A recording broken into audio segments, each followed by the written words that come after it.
Айжан есімді қырғыз әпкеміз қатысайын деп жатыр. Қазақстанды чет өлкө деп есептебейм, албетте. Қазақтар бізден бир туугандарыбыз. Түрк тили бир аз кыргыз тилине окшош. Түрк тили түшүнгөнгө бир аз кыйыныраак болду. Биринчи жолу чет өлкөгө баргам, анан менин энем түркү болду десем болот.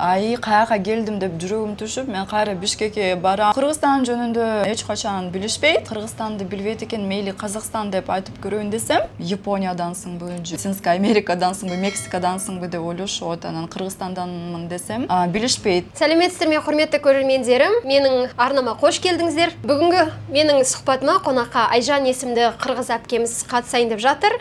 Жалпы Айжан, өзіңіз жайлы біздің көрермендерімізге түсіндіріп өтсеңіз, таныстырып өтсеңіз. Саламатсыңарбы? Менин атым Айжан, мен Кыргызстандан, Бишкектен болом. 10 айдан бери Балиде жашап жатам. Өзім психологмын, психология тармағында иштейм. Қандай мемлекеттерге сіз саяхаттап бардыңыз, қандай елдерде болдыңыз, сол жайлы айтып берсеңіз? Мен анча көп деле өлкөлөргө бара элекмин. Индияга 3 жолу баргам. Алгачкы жолу мен Индияга баргам, чет өлкөгө барганда. Индиядан кийин мен Египетке, Израильге баргам, андан кийин Таиландка баргам, анан Стамбулга, Дубайга, анан ошо акыры Балиге келдим. Айтылган жанагы элдердин ичинде кайсысы сизге көбүрөөк жакын болду, унады? Кайсынысы жакын деп айта албайм, анткени ар бир өлкөнүн өзүнүн өзгөчө бир кооздугу бар, ар бир өлкө өзгөчө кызыктуу, ошон үчүн айта албайм кайсынысы жакыныраак болду деп. Казакстанга да баргам, бирок мен Казакстанды чет өлкө деп эсептебейм, албетте, анткени казактар бизден бир туугандарыбыз. Турция эң жакын болду деп айтсам болот, анткени түрк тили бир аз кыргыз тилине окшош. Түрк элдерине болгон кезде тил жагынан кыйындыктар туурдамадымы? Эң биринчи мен барганда таң калгам, анткени түрк элинде дагы Айжан деген ысым бар экен. Мен бул ысымды кыргыз анан казак элинде гана бар деп ойлогом, бирок түрктөрдө дагы бар экен Айжан деген ысым. Бирок түрк тили түшүнгөнгө бир аз кыйыныраак болду, анткени кыргыз казак тилин алсак, бул таза, кандай десем, түрк тили деп айтса болобу? Кыпчак тили дейди. Кыпчак тили, түрк тили болсо, алар толтура араб, парс сөздөрдү аралаштырып сүйлөшөт. Анан ошол үчүн аларды түшүнгөнгө бир аз кыйыныраак болду. Албетте, бирок бирдей сөздөрүбүз бар. Ошол сөздөрүн кошуп сүйлөгөндө түшүнсө болот. Жакшы. Канча жашыңызда саяхаттоо идеясы келди сизге? Кайдан мотивация алдыңыз, саяхаттагым келеді деген сыяктуу? Бул окуя чынында эле мен 25 жашымда биринчи жолу чет өлкөгө чыккам. Ошол биринчи өлкө Индия болгон. Мен ошол учурда банкта иштечүмүн. Анан биринчи жолу 1 айлык отпускага чыкмакмын. Анан менин энем, силер ана десиңер, менин энем мага айтты: "Сен эми 1 ай үйдө отурасыңбы, бир жака барып кел" деп. Анан мен ошондо энеме таарынгам. Анткени ошунча иштеп 1 ай үйдө жатсам, ошону да көрө албайсыңар деп. Мен энеме бир аз таарынып, анан интернетке кирсем, ошол реклама чыкты да, Гоага арзан турлар депчи, анан $350 ушундай деп чыккан. Анан мен мына сага мен Гоага барам анда деп. Андан тышкары мен 20 жашымда көп индиялык кинолорду көрчүмүн. Анан ошол кинолордо Гоаны көрсөтчү. Анан мен Гоа деп, анан ошол рекламаны көргөндөн кийин Гоага барышым керек деп ошентип чечип. Анан ошентип биринчи жолу чет өлкөгө баргам. Анан менин энем түркү болду десем болот да. Жақсы. Сол Үндістанда болған кезде Гоа несімен сізді қызықтырды, несі ұнатты, не нәрсесін ұнаттыңыз? Мен чынында ошентип пландабай эле барып калдым да Индиягачы. Анан биринчи Гоага келгенде мага аябай жакпады да, анткени абасы да сасык. Анан биз түнчүндө келгенбиз, анан эртең менен тышка чыкканда, подружкам менен барганда, тышка чыкканда бүт жакта мусор. Анан толтурат, мусор жатат, анан уйлар жүрөт. анан каяка келдим деп жүрөгүм түшүп, мен кайра Бишкекке барам, кайдан да келдим эле ушул жака деп аябай мен өкүндүм да келгениме. Бирок 3 күн өткөндөн кийин мен 12 күнгө бардым да, бир жумага эмес, 12 күнгө барганбыз. Анан 3 күн өттү, анан мен көнүп калдым, анан бүт нерсеси жагып баштады. Анткени бул башка культура экенин мен ошондо сездим. Анан бул Бишкекте болушу керек эмес, ошону мен кабыл алдым. Анан жыттарга көндүм.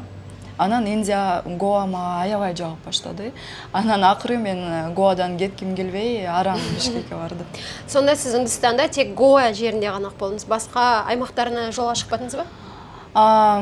Мумбайга барганбыз. Мумбайга барганбыз. Аяка 2 күнгө барганбыз, ошол Гоадан. Эми Мумбайга барганда аябай шок болгом. Анткени биз эртең мененки саат 7-де келгенбиз Мумбайга. Анан автобустан чыкканда түшкөндө эле көчөдө элдер уктап жатат. Ондай да бар. Ооба, анан кичинекей балдары менен уктап жатат. Ошол убакта толтура машиналар жүрөт да, көчөдө. Тез-тез. Тез-тез. Тилер болсо уктап атат. Анан мен таң калгам ошондочу, анан булар эмне биякта жатат деп таң калдым да. Мага ошондо айтышты да, булар көчөдө жашайт депчи. Анан ошондо аябай шок болуп, анткени Мумбай бул контрасттардын шаары деп атап коюшат экен.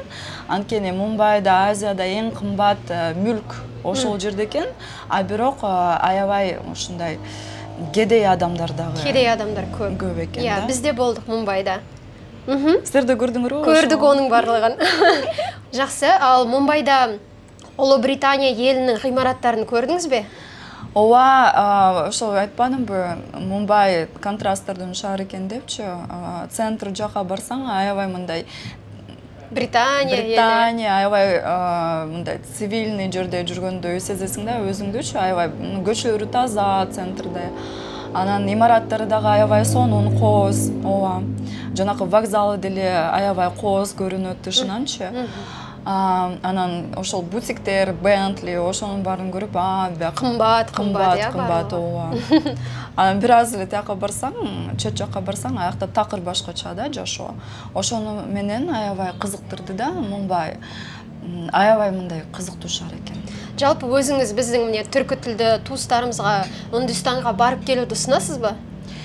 Эми мен билбейм, анткени бирөөлөргө Индия аябай жагат. Мисалы, мен Индияны жакшы көрөм, анткени Индия такыр башкача, бир да өлкөгө окшош эмес. Бул дүйнөдөгү культурасы аябай бай алардын. Анан тамагы да жагат. Мен Индияны жакшы көрөм. Бирок Индияны жек көргөн адамдар дагы көп да. Анан биякта айта албайм, сиз өзүңүз барып, өзүңүз ошону көрүп чечишиңиз керек да. Енді сиз болгон чет өлкөлөрдөн өзүңүз не нерсени үйрөндүңүз? Мисалга Үндүстандан не үйрөндүңүз? Мысыр элинен, Түркияден не үйрөндүңүз? Эми кандай десем, мен 25 жашыма чейин Кыргызстандан чыга элек болчумун да. Анан мен банкта иштечүмүн, мен айткандай. Анан жумуш үй ушундай эле жашоо болчу да. Анан кандай десем, менин көз карашым мындай эле аябай чектелген болчу да ошол убактачы. Анан мен чет өлкөгө чыгып баштаганда, ошол алгачкы жолу Индияга баргандан кийин менин жашоом толугу өзгөрүлдү десем болот да. Ошол учурда менин кыялым пайда болду. Мен ошол жер жүзүн көрүшүм керек, эл көрүшүм керек, жер көрүшүм керек депчи. Анткени бул дүйнө Кыргызстан менен гана бүтпөйт экен деп түшүндүм. Бул дүйнөбүз аябай чоң, сонун, кооз жерлер бар экенин түшүндүм. Анан ошондо мен ушундай кыялдандым да, мен дагы саякатка чыгышым керек. Мен ошол дүйнөнү көрүшүм керек деп. Ошондой болду да. Дурус айтасыз. Жалпы Кыргызстанда кыргыз халкы саякаттоо жайлы не ойлойду? Ал учурда Кыргызстанда көп адамдар саякатка чыкчу эмес да. Анан акыркы жылдары бирок ооба көп чыгып калышты. Мысалы, мен 2016 жылы алғашқы жолы Египетке барғам. Ошондо Египетке ешкім барчу эмес да, биздин өлкөлөрдөн, Кыргызстандан, Казакстандан ешкім барчу эмес. Анан биз барганда Египетке Кыргызстан, Казакстанда алар билчү эмес. Анан толтура Белоруссия, Украинадан толтура адамдар бар болчу да. Анан азыр болсо ушул акыркы 2-3 жылда көп кыргызстандыктар дагы Египетке барып баштады. Ошого мен аябай кубанычтамын. Египет, Дубай, Түркияга барып башташты. Анткени ар дайым сен чет өлкөгө чыкканда сенин көз карашың мындай башкача болот да, баары бирчи. Ошон үчүн ооба азыр кыргыз калкы уже саякатка көбүрөөк чыгып калышты. Жақсы. Сіз мысалы міне бірнеше елдерде болдыңыз, сол кезде шет елдің азаматтары сіз қай жақтансыз деп сұраған кезде қалай не ойлайды? Қырғызстан жайлы біле ме екен басқа елдердің адамдары? Кыргызстан жөнүндө эч качан билишпейт. Мысалы қай елдер? Албетте түрк туугандарыбыз алар билет. Кыргыз десең ооба алар билет. А бирок Египет, Таиланд, Балидегилер биле ме? Балидегилер такыр билбейт. Алар эч качан билишпейт. Кыргызстан десең билишпейт. Анан Кыргызстанды билбейт экен, мейли Казакстан деп айтып көрөйүн десем, аны дагы билишпейт.